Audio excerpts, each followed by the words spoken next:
प्यारी ग्राम जलगा वाले। अब तो ये नाम है।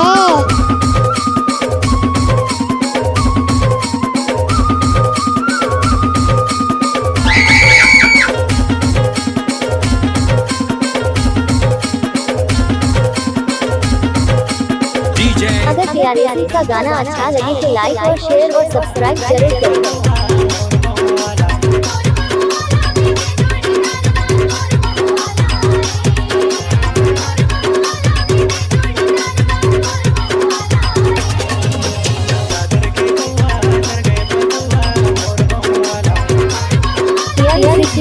ग्राम जलगा वाले।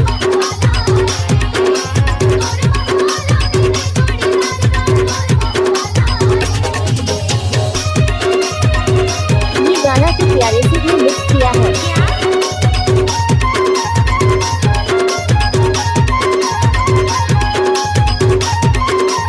फुर्सत नहीं मानस।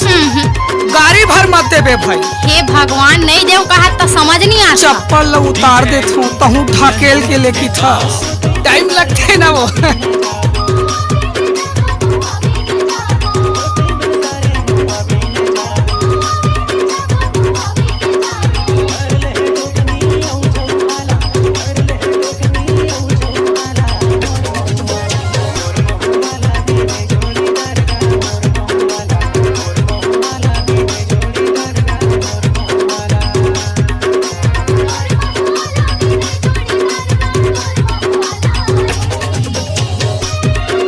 आप सुन रहे हैं प्यारे सी का मिक्स किया हुआ गाना।